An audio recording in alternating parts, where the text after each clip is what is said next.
Hi, welcome to Business Influencers. I'm your host, Chris Salem. Welcome to the TALRadio.org platform, part of the Touch of Life Foundation.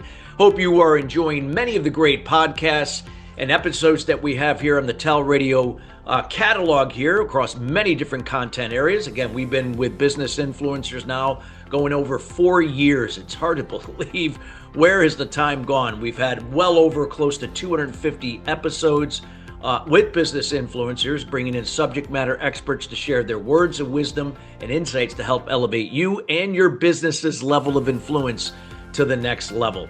You can also listen to us on YouTube, Spotify, Apple, and of course here at the TALRadio.org platforms. And we highly encourage you to follow us in all those particular areas and where you can choose to decide where you like to absorb this content going forward.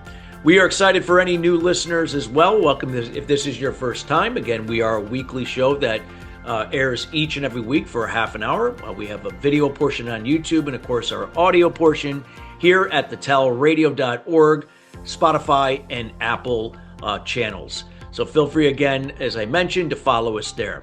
Well, we got a great show for you planned today. We're going to be talking about the new era of learning, how Microsoft native learning management solutions are empowering modern organizations. And we're going to be covering a lot of ground in this area, what you could be looking for, whether if you are a small business or a Fortune 500 company. What are some of the things now that you could be looking at with the new era of learning and how this can apply to you, especially for those that are utilizing a Microsoft platform, including Teams.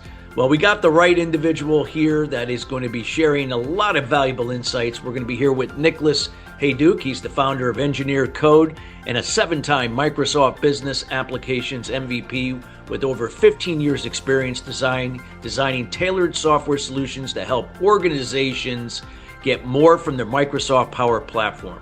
From custom sites to complex integrations, his work focuses on creating systems that are both powerful and easy to use.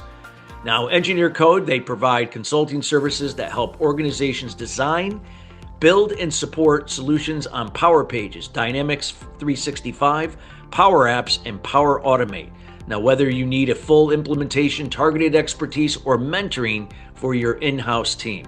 In addition to their consulting services, they are the proud creators of ecLearn, an LMS built natively on Microsoft Dataverse and fully integrated with Dynamics 365, Power BI, and Power Automate. They designed ecLearn for organizations that have a challenge with disconnected training systems, manual compliance tracking, and a lack of integration with their Microsoft tools.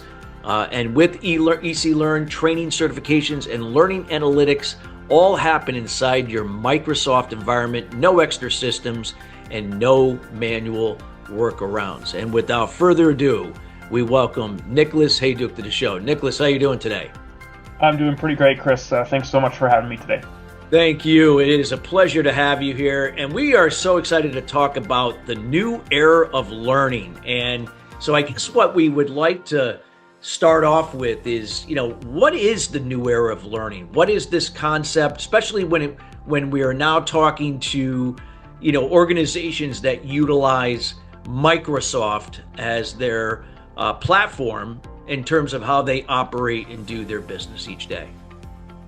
Yeah, so obviously learning is nothing new to organizations. That's since the beginning of time. Organizations have been, there have been requirements for people within organizations to learn new things, learn new skills, bring in new knowledge into the organization.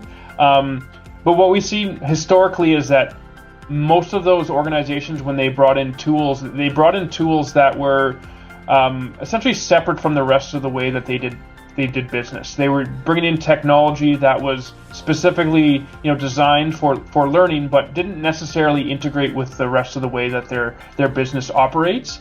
And so for us, as a Microsoft partner and someone whose kind of focus has been the Microsoft ecosystem, we identified that this training, this learning, this should really all just happen within that Microsoft ecosystem. We don't need another silo for our data. It really should just be all part of that same that same ecosystem. When you think of Outlook, and when you think of Teams, and you think of all these different Microsoft tools, why would you want your learning to be elsewhere? That's true. Yeah, like you said, out of sight, out of mind. And, a lot of times now when this can easily be accessed from the platform that they're using each and every day, it just makes it more easier to use and become consistent with it. And that's really what's important, is the consistency of using this. I guess if you could share some insights on, utilizing, more learning and how this can reduce administrative overhead, how it can improve compliance visibility, how can it equip teams with the right skills at the right time, especially in industries where compliance obviously is important, or regulatory concerns, and where industries rely upon precision and accountability.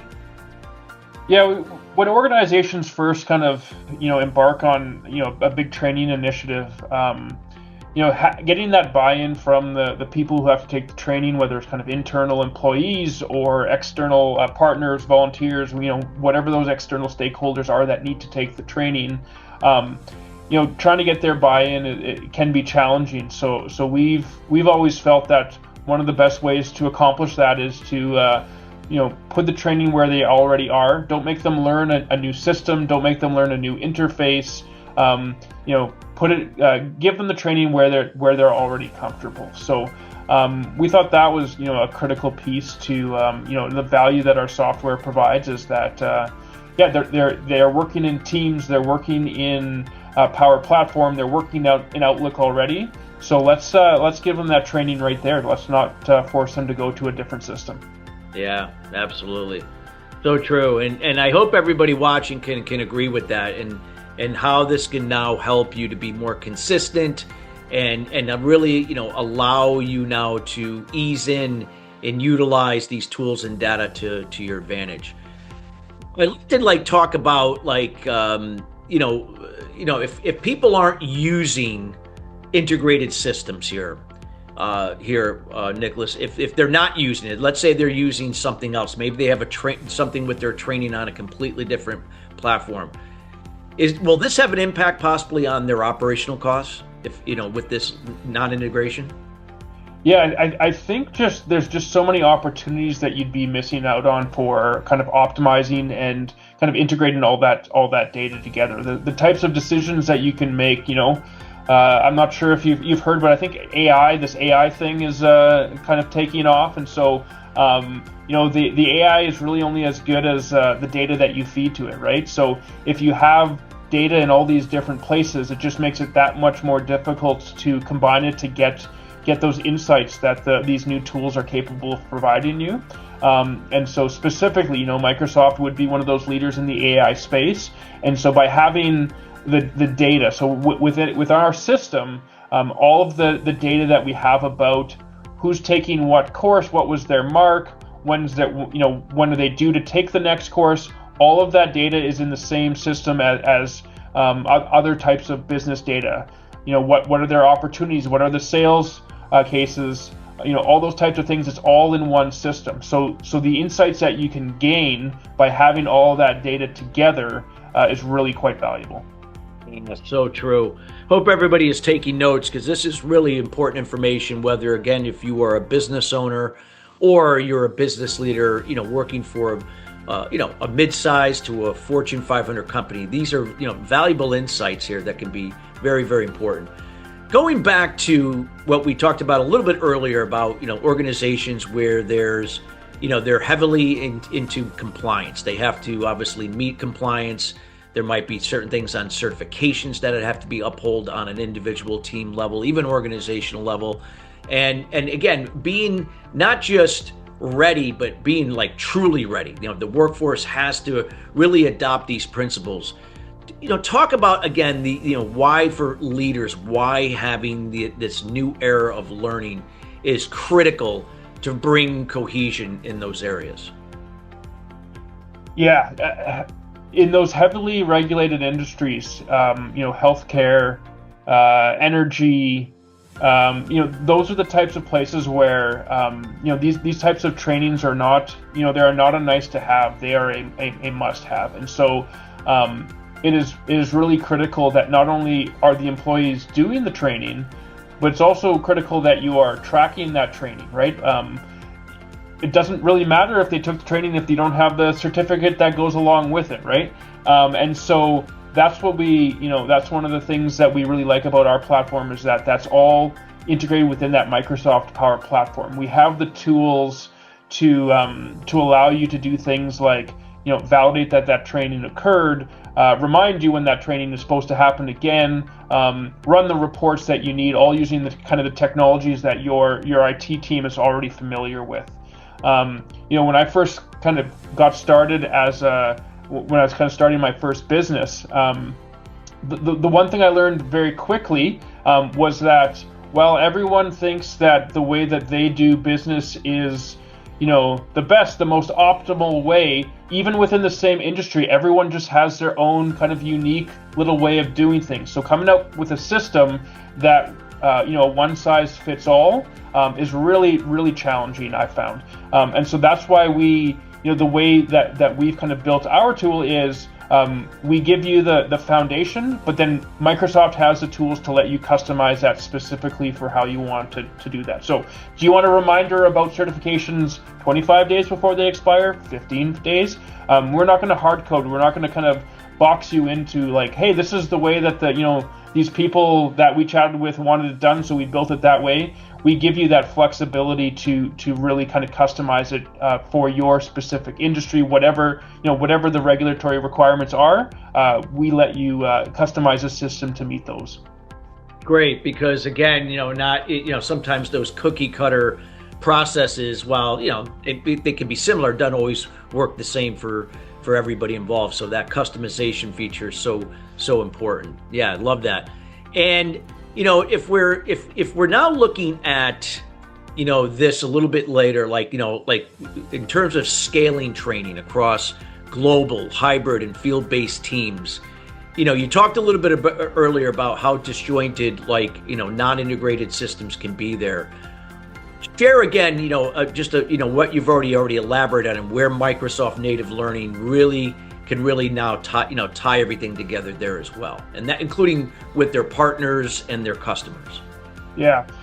So there's with these, there's just so many different ways now with the technology since the pandemic. There's just so many different ways that people are kind of interacting with technology. They're using different devices.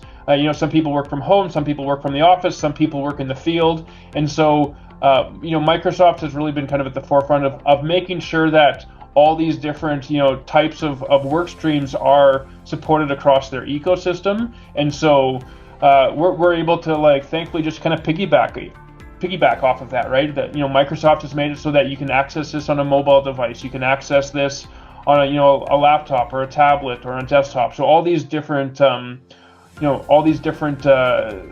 form factors for these devices are something that is just kind of natively part of the platform, and we're lucky enough to kind of build on top of it. So you've got different people in all these kind of different situations. The other thing is just whether you have kind of internal employees or whether you have external partners, volunteers, contractors. That's another thing that's somewhat unique about our system, is that for most learning management systems, they're usually targeted at one particular type of audience, whereas ours, we can support both internal and external stakeholders, which is quite a nice feature to have. Oh, yeah, absolutely. And that would lead to the next question I wanted to ask you. Everybody learns differently, correctly? And, we have different personality types.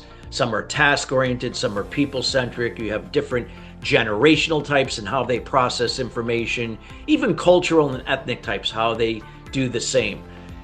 Some people are, they learn from being auditory, what they hear. Some people are visual in terms of how they process and apply information, and some are kinesthetic, meaning that they like to have their hands on things or be there actually, with somebody right there. It could be in-person training, that type of thing.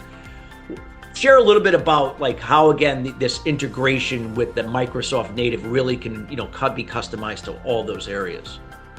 Yeah, so one of the aspects of our tool is that we've built a course authoring tool that makes it easy for administrators and course authors to create these various courses that you need for the training. And so you're right, there are these different learning styles out there. It's not necessarily a one size fits all. So our tool makes it very easy to produce different types of different methods to cover the same content, and makes it easy to kind of deliver those courses to the different people, the different the different learning styles, and then integrating it with tools like Microsoft Teams or other sorts of kind of conferencing tools allows you to extend it just beyond self-paced learning, which is things like just taking a course, watching a video, those types of things. The Microsoft ecosystem, the fact that it's all integrated, you're able to use all those different aspects of the Microsoft Power Platform to engage with all the learners.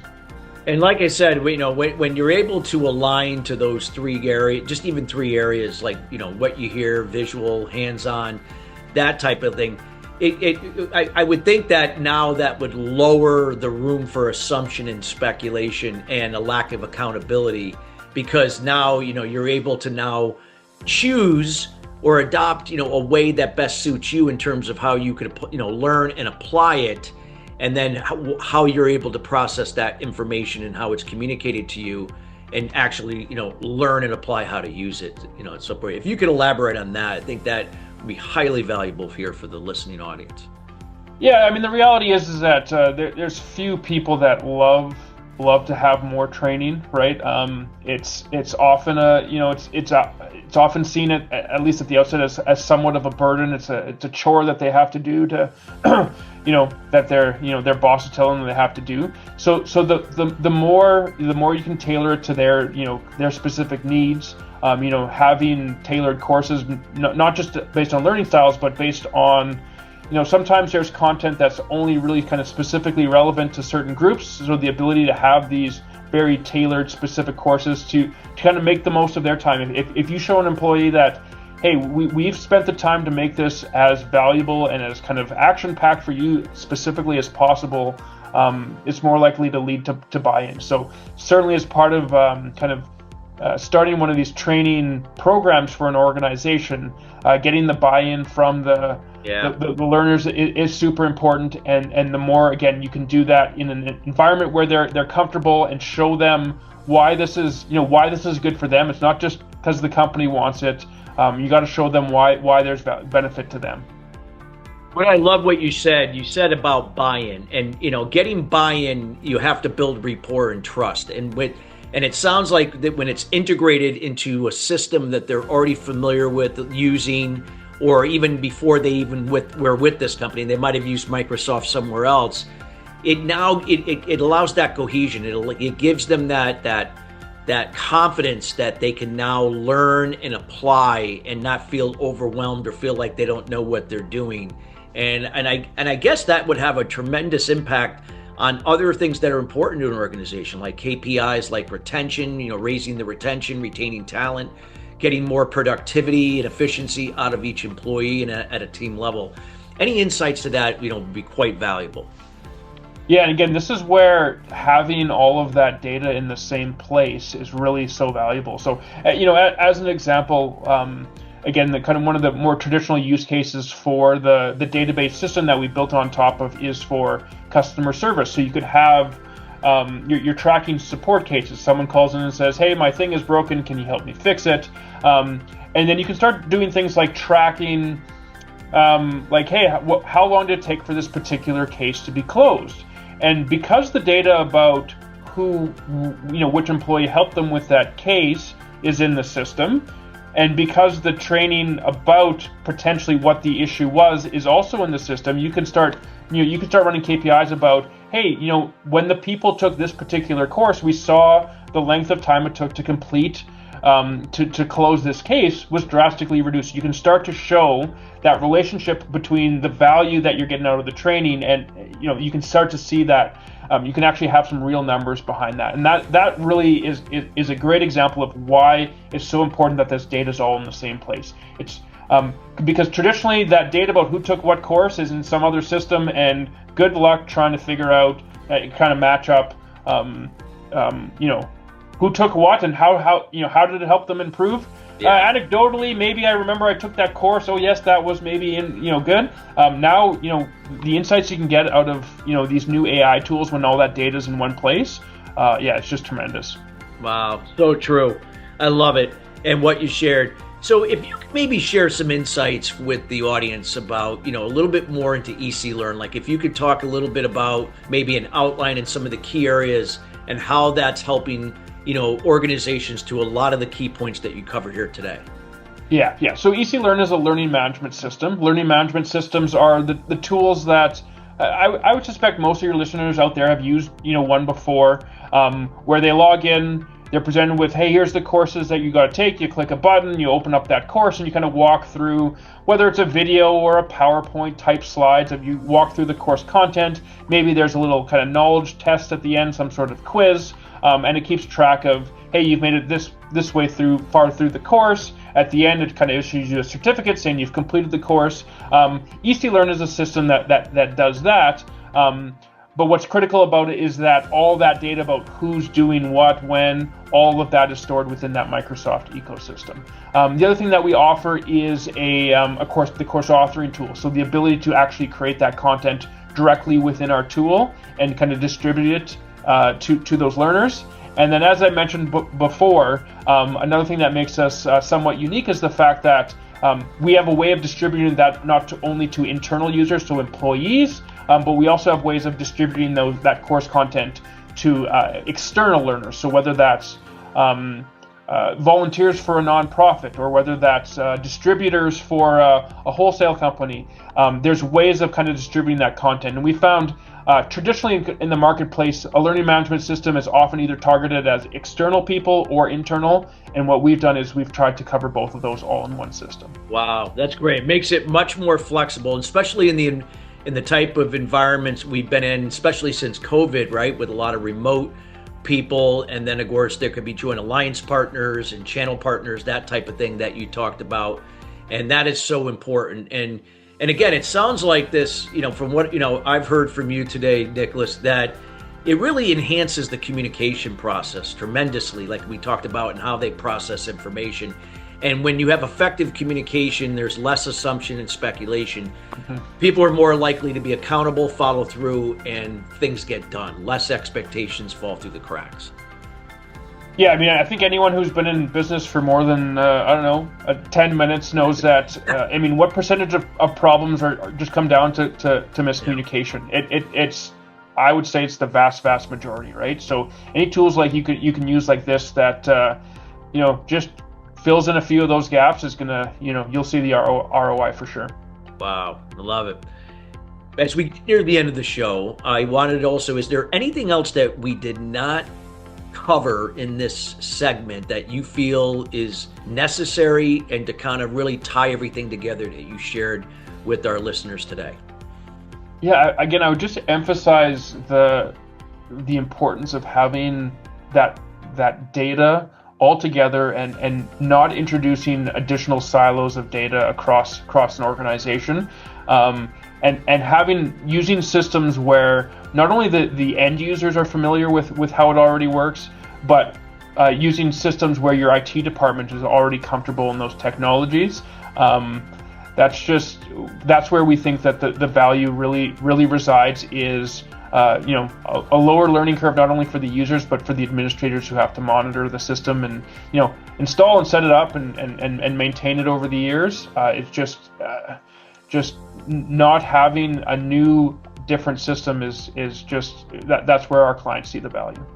I could totally agree. Well, this has been really valuable insight. We hope, listeners, you got a lot of value. We're definitely going to have Nicholas back for another show to elaborate further on this particular important area. Again, we highly encourage everyone to kind of look more into this. And, this is the time now, Nicholas, we'd like you to share, what are you up to? How can people get in contact with you, and anything that you'd like to leave or provide the audience? Sure. Yeah. So, anyone who wants to find me, they can reach out to me on LinkedIn. You can find that on Engineered Code's website or engineeredcode.com, or the ecLearn website, which is eclearn.app. Always happy to chat with folks. We do a lot of community content as well. We have a YouTube channel where we do a monthly show. We do weekly tips. That's all part of my Microsoft MVP. Part of that program is just it's engaging with the community. That's what that really is all about.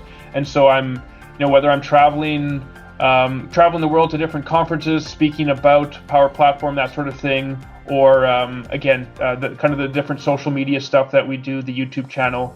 Just really hope people have the chance to connect with me, engage, and have a chat about Power Pages, Power Platform, or ecLearn. Great. And we will make sure that all that information, the contact information for Nicholas, is also in the show notes. That way you can access it from TALRadio.org, as well as the other distribution platforms that you like to absorb this content. So all of that will be there.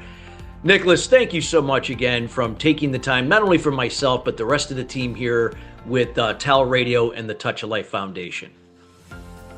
Yeah, thanks so much, Chris, for the opportunity to speak with you and your audience today. It's been a lot of fun. Thank you. And listeners, we want to thank you each and every week joining us here at Business Influencers. Again, we are committed to bringing in subject matter experts like Nicholas in each and every week to share their words of wisdom and insights and experiences to help elevate you and your business's level of influence to the next area. It's always about disruption, new techniques and ideas that are going to enhance and put people forward. And that's what we're all about there. If there's anything you'd like to see on a future show, feel free to reach out to our team here at chris@christophersalem.com, and we'll make sure to take a look at for a future episode. Till then, everybody, have a great rest of your week, and we'll be back at the same time and same date as always here with Business Influencers, and we wish everybody a successful rest of your week. Take care.